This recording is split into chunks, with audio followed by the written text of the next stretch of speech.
Ассалаумағалейкум, қазақ елі. Мерседес автокөлігі таза жапондық автокөлік.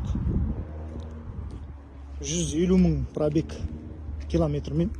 3/5 қозғалтқыш 2005 жылғы автокөлік. Көлік жағдайы жақсы. 12,5 айтып отыр, 12 мың долларға берем дейді осы жердегі бағасы. Кожный салон, автомат коровка, мультироль.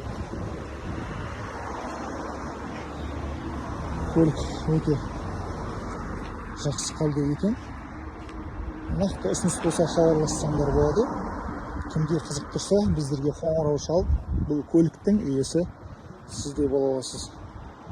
Барша қазақстандыққа жақсы көліктер нәсіп етсін. Авангард японс. Баршаңызға жақсы көлік нәсіп етсін. Біздерден жақсы жұмыс, сіздерге жақсы көлік. Ассалаумағалейкум.